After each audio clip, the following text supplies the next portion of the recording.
মাগুরার সেই শিশুর শারীরিক অবস্থার আরও অবনতি।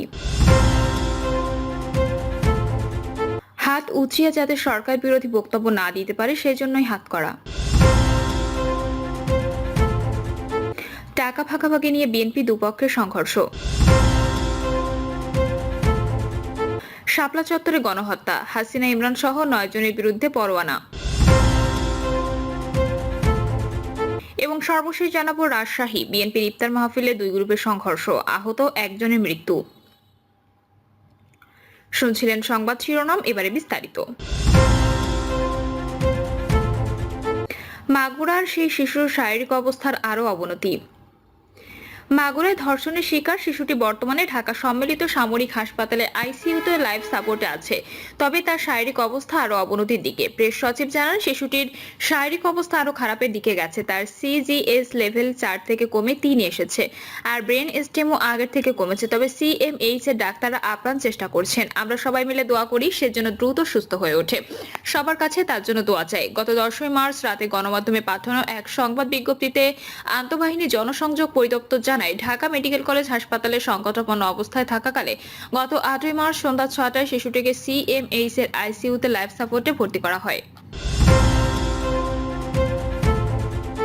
হাত উঁচিয়ে যাতে সরকার বিরোধী বক্তব্য না দিতে পারে সেজন্যই হাত করা। পুলিশ সদস্যদের পেছনে মাথা উঁচু করে দাঁড়িয়ে রয়েছেন সাবেক প্রধানমন্ত্রী শেখ হাসিনার বেসরকারি বিনিয়োগ ও শিল্প বিষয়ক উপদেষ্টা সালমান এফ রহমান এবং সাবেক তথ্য ও যোগাযোগ প্রতিমন্ত্রী জুনাইদ আহমেদ পলক। সালমানের 2 হাত পেছনে 2 হাতেই পরানো হাত করা, পলকের 2 হাত পেছনে 2 হাতেই পরানো হাত করা।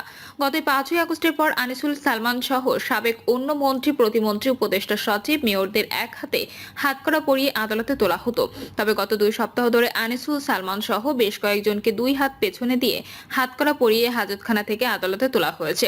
তাদের 2 হাত পেছনে করে হাত করা পরানোর বিষয়ে মহানগর পাবলিক প্রসিকিউটর ওমর ফারুকি জানান, আদালতে নেওয়ার সময় তারা হাত উঁচু করে চিৎকার করে সরকার বিরোধী বক্তব্য দেন। জানা যায়, নতুন মামলায় গ্রেপ্তার দেখানো ও রিমান্ডের শুনানিতে আদালতে হাজির করা হয় সাবেক প্রধানমন্ত্রী শেখ হাসিনার বেসরকারি বিনিয়োগ ও শিল্প বিষয়ক উপদেষ্টা সালমান এফ রহমান সহ 6 আসামিকে। তাদের প্রত্যেকে 2 হাত পেছনে করে হাত করা পরানো, মাথায় হেলমেট, গায়ে বুলেট প্রুফ জ্যাকেট। আদালতে প্রবেশের পর তাদের হাত করা খুলে দেওয়া হয়। তারা কথা বলেন তাদের আইনজীবীদের সঙ্গে। এ সময় পলক তার আইনজীবীকে বলেন, আমি এখন আর জামিনের আশা করি না, তবে আমার বিরুদ্ধে দায়ের হওয়া সব মামলায় কপি আপনি তুলে রাখবেন। এরপর রাজধানীর বিভিন্ন থানায় মামলায় যাদের গ্রেপ্তার দেখানো রিমান্ডের বিষয়ে শুনানি হয়, আদালত গ্রেপ্তার দেখানোর আবেদন মঞ্জুর করেন। কয়েকজনের বিভিন্ন মেয়াদে রিমান্ডও মঞ্জুর করেন আদালত। 2 হাত পেছনে নিয়ে হাত করা পরিয়ে আদালতে তোলা প্রসঙ্গে পিপি ওমর ফারুকি আদালতকে বলেন, সম্প্রতি সালমান, আনিসুল সহ বেশ কয়েকজন আসামিকে 2 হাত পেছনে দিয়ে হাত করা পরিয়ে আদালতে তোলার বিষয়টি আমার নজরে এসেছে। মূলত বেশ কয়েকজন আসামি হাজতখানা থেকে আদালতে তোলার সময় হাত উঁচু করে চিৎকার করে সরকার বিরোধী বক্তব্য দিতে চান। তারা যাতে হাত উঁচু করে এই ধরনের কথাবার্তা না বলতে পারেন সেজন্য তাদের হাত পেছনে নিয়ে হাত করা পরিয়ে আদালতে তোলা হচ্ছে। টাকা ভাগাভাগি নিয়ে বিএনপির দুপক্ষের সংঘর্ষ। কুমিল্লার মেঘনা উপজেলায় বিএনপি দুপক্ষের মধ্যে সংঘর্ষের ঘটনা ঘটেছে। রাতে উপজেলার চালিভাঙ্গা ইউনিয়নের নলচর গ্রামে হওয়া এই সংঘর্ষের উভয় পক্ষের অন্তত 20 জন আহত হয়েছেন। মেঘনা নদী থেকে অবৈধভাবে বালু উত্তোলনের টাকা ভাগাভাগি নিয়ে সংঘর্ষের ঘটনা ঘটেছে বলে জানা গেছে। বালু উত্তোলনের টাকা ভাগাভাগি নিয়ে সংঘর্ষে জড়ায় তারা। এই সময় টেটা দিয়ে হামলার ঘটনা ঘটে। সংঘর্ষে উভয় পক্ষের অন্তত 20 জন আহত হয়। আহতদের স্থানীয়রা উদ্ধার করে উপজেলা স্বাস্থ্য কমপ্লেক্স সহ স্থানীয় বিভিন্ন হাসপাতালে ভর্তি করে। চালিভাঙ্গা ইউপি চেয়ারম্যান মোহাম্মদ হুমায়ুন কবির বলেন, সংঘর্ষের সময় দুপক্ষ টেটা যুদ্ধে লিপ্ত হয়। আহতদের মধ্যে একজন চোখে মুখে টেটা বিদ্ধ হয়েছে, তাকে ঢাকায় নেওয়া হয়েছে। মেঘনা থানার ওসি আব্দুল জলিল বলেন, সংঘর্ষের খবর পেয়ে ঘটনাস্থলে পুলিশ পাঠানো হয়। সেখানকার পরিস্থিতি এখন শান্ত। শাপলা চত্বরে গণহত্যা, হাসিনা ইমরান সহ 9 জনের বিরুদ্ধে পরোয়ানা। প্রায় 1 যুগ আগে রাজধানীর মতিঝিলের শাপলা চত্বরে গণহত্যার অভিযোগে হেফাজতে ইসলামের করা মামলায় ক্ষমতাচ্যুত প্রধানমন্ত্রী পলাতক শেখ হাসিনা ও গণজাগরণ মঞ্চের মুখপাত্র ডক্টর ইমরান এইচ সরকার সহ 9 জনের বিরুদ্ধে গ্রেপ্তারি পরোয়ানা জারি করেছেন আন্তর্জাতিক অপরাধ ট্রাইব্যুনাল। চেয়ারম্যান বিচারপতি মোহাম্মদ গোলাম মর্তুজা মজুমদারের নেতৃত্বে 3 সদস্যের ট্রাইব্যুনাল এ আদেশ দেন। আসামিদের মধ্যে পলাতক শেখ হাসিনা, ইমরান এইচ সরকার ছাড়াও রয়েছেন সাবেক স্বরাষ্ট্রমন্ত্রী মহিউদ্দিন খান আলমগীর, সাবেক স্বরাষ্ট্র প্রতিমন্ত্রী শামসুল হক টুকু, সাবেক আইজিপি হাসান মাহমুদ খন্দকার শহীদুল হক ও বেনজির আহমেদ। বরখাস্ত সেনা কর্মকর্তা জিয়াউল আহসান ও সাবেক পুলিশ কর্মকর্তা মোল্লা নজরুল ইসলাম। এর মধ্যে টুকু, শহীদুল, জিয়াউল ও নজরুল গ্রেপ্তার হয়ে কারাগারে আছেন। তাদের আগামী 12 মে এই মামলায় শোন অ্যারেস্টে দেখানোর পাশাপাশি তদন্ত প্রতিবেদন দাখিলের নির্দেশ দিয়েছেন ট্রাইব্যুনাল। 2013 সালে মানবতা বিরোধী অপরাধের মামলায় আব্দুল কাদের মোল্লার বিরুদ্ধে আন্তর্জাতিক অপরাধ ট্রাইব্যুনালে ঘোষিত যাবজ্জীবন কারাদণ্ড প্রত্যাখ্যান করে ফাঁসির দাবিতে ডক্টর ইমরান এইচ সরকার, বাপ্পাদিত্য বসু, লাকি আক্তার সহ একদল ব্লগার অ্যাক্টিভিস্ট এর নেতৃত্বে আন্দোলন শুরু হয়। পরে সংগঠকরা এর নাম দেন গণজাগরণ মঞ্চ। এই মঞ্চের অগ্রভাগে আওয়ামী বাম ঘরানার লেখক, বুদ্ধিজীবী, সাংবাদিক, পেশাজীবীদের দেখা যায়। মানবতা বিরোধী অপরাধের মামলায় জামায়াতের কয়েকজন শীর্ষ নেতার ফাঁসি হওয়া পর্যন্ত এই মঞ্চ বেশ সক্রিয় ছিল। পরে এই মঞ্চের সঙ্গে জড়িতদের অনেকে ইসলাম বিদ্বেষী ব্লগিং করছেন অভিযোগ তুলে তাদের বিরুদ্ধে আন্দোলনে নামেন ধর্মপ্রাণ লোকজন। এই আন্দোলনকে ঘিরে আত্মপ্রকাশ ঘটে নতুন সংগঠন হেফাজতে ইসলাম বাংলাদেশের।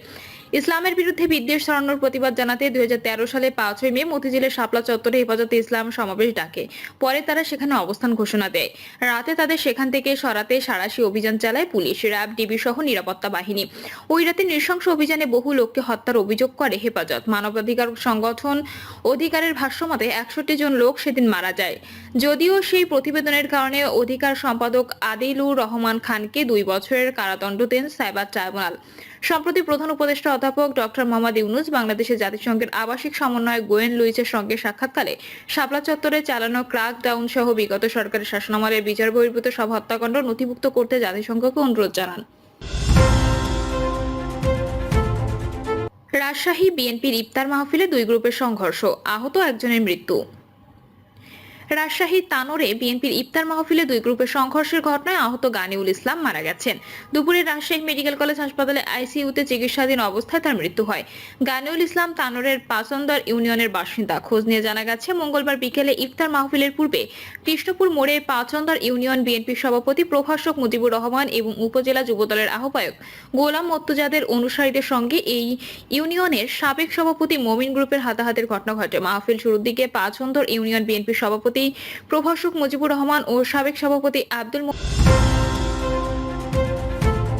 মুমিন 2 গ্রুপের নেতাকর্মী সমর্থকেরা কৃষ্ণপুর মোড়ে প্রধান অতিথিকে গ্রহণ করার জন্য রাস্তায় অপেক্ষা করছিলেন। তবে সাবেক সভাপতি আব্দুল মুমিন গ্রুপের পক্ষ থেকে তারাই প্রধান অতিথিকে বরণ করে নিয়ে যেতে চাইলে বাধা দেয় প্রতিপক্ষ।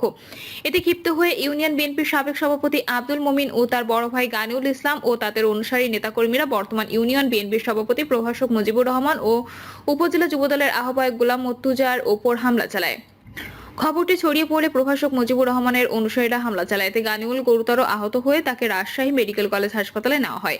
সেখানে চিকিৎসাধীন অবস্থায় দুপুরে তিনি মারা যান। রাজশাহী মেডিকেল কলেজ হাসপাতালে জরুরি বিভাগের ভারপ্রাপ্ত কর্মকর্তা ডক্টর শঙ্কর কুমার বিশ্বাস বলেন, তিনি নিউরো সার্জারি বিভাগে চিকিৎসাধীন ছিলেন। তার মাথায় গুরুতর আঘাত ছিল। এরপর তাকে